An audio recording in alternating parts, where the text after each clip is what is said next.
Осы күнге дейін Ресейдің майдандағы басты артықшылықтарының бірі басқарылатын әуе бомбалары еді.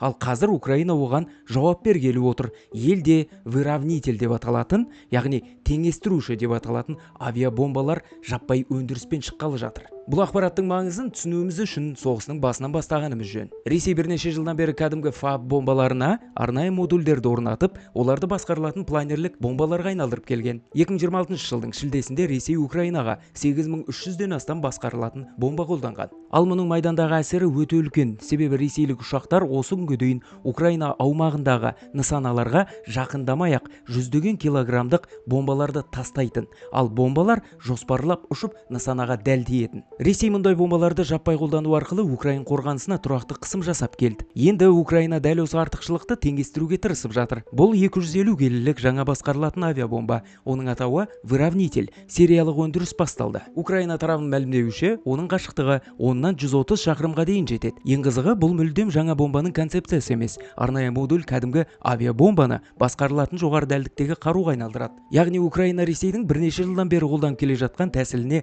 өз жауабын жасап отыр. Ал егер Украина тарапының осы мәлімдемелері шындыққа сай келіп, бомбалар жаппай әрі арзан өндіріле бастаса, майданда жағдай өзгереді. Сондықтан выравнитель атауы да кездейсоқ таңдалмаған сияқты. Ресейдің әуе бомбаларындағы артықшылығын Украина өз қаруымен теңестіруге тырысып жатыр. Ал болашақта басты сұрақ, кімнің бомбасы жақсы деген емес, кім оны көбірек, арзанырақ және тұрақты түрде өндіре алады деген сұраққа жауап іздеуіміз керек сияқты. Ал сол ғана жеңіске жетеді. Сіз бұл туралы не ойлайсыз? Арнаға жазылып лайк басуды ұмытпаңыз.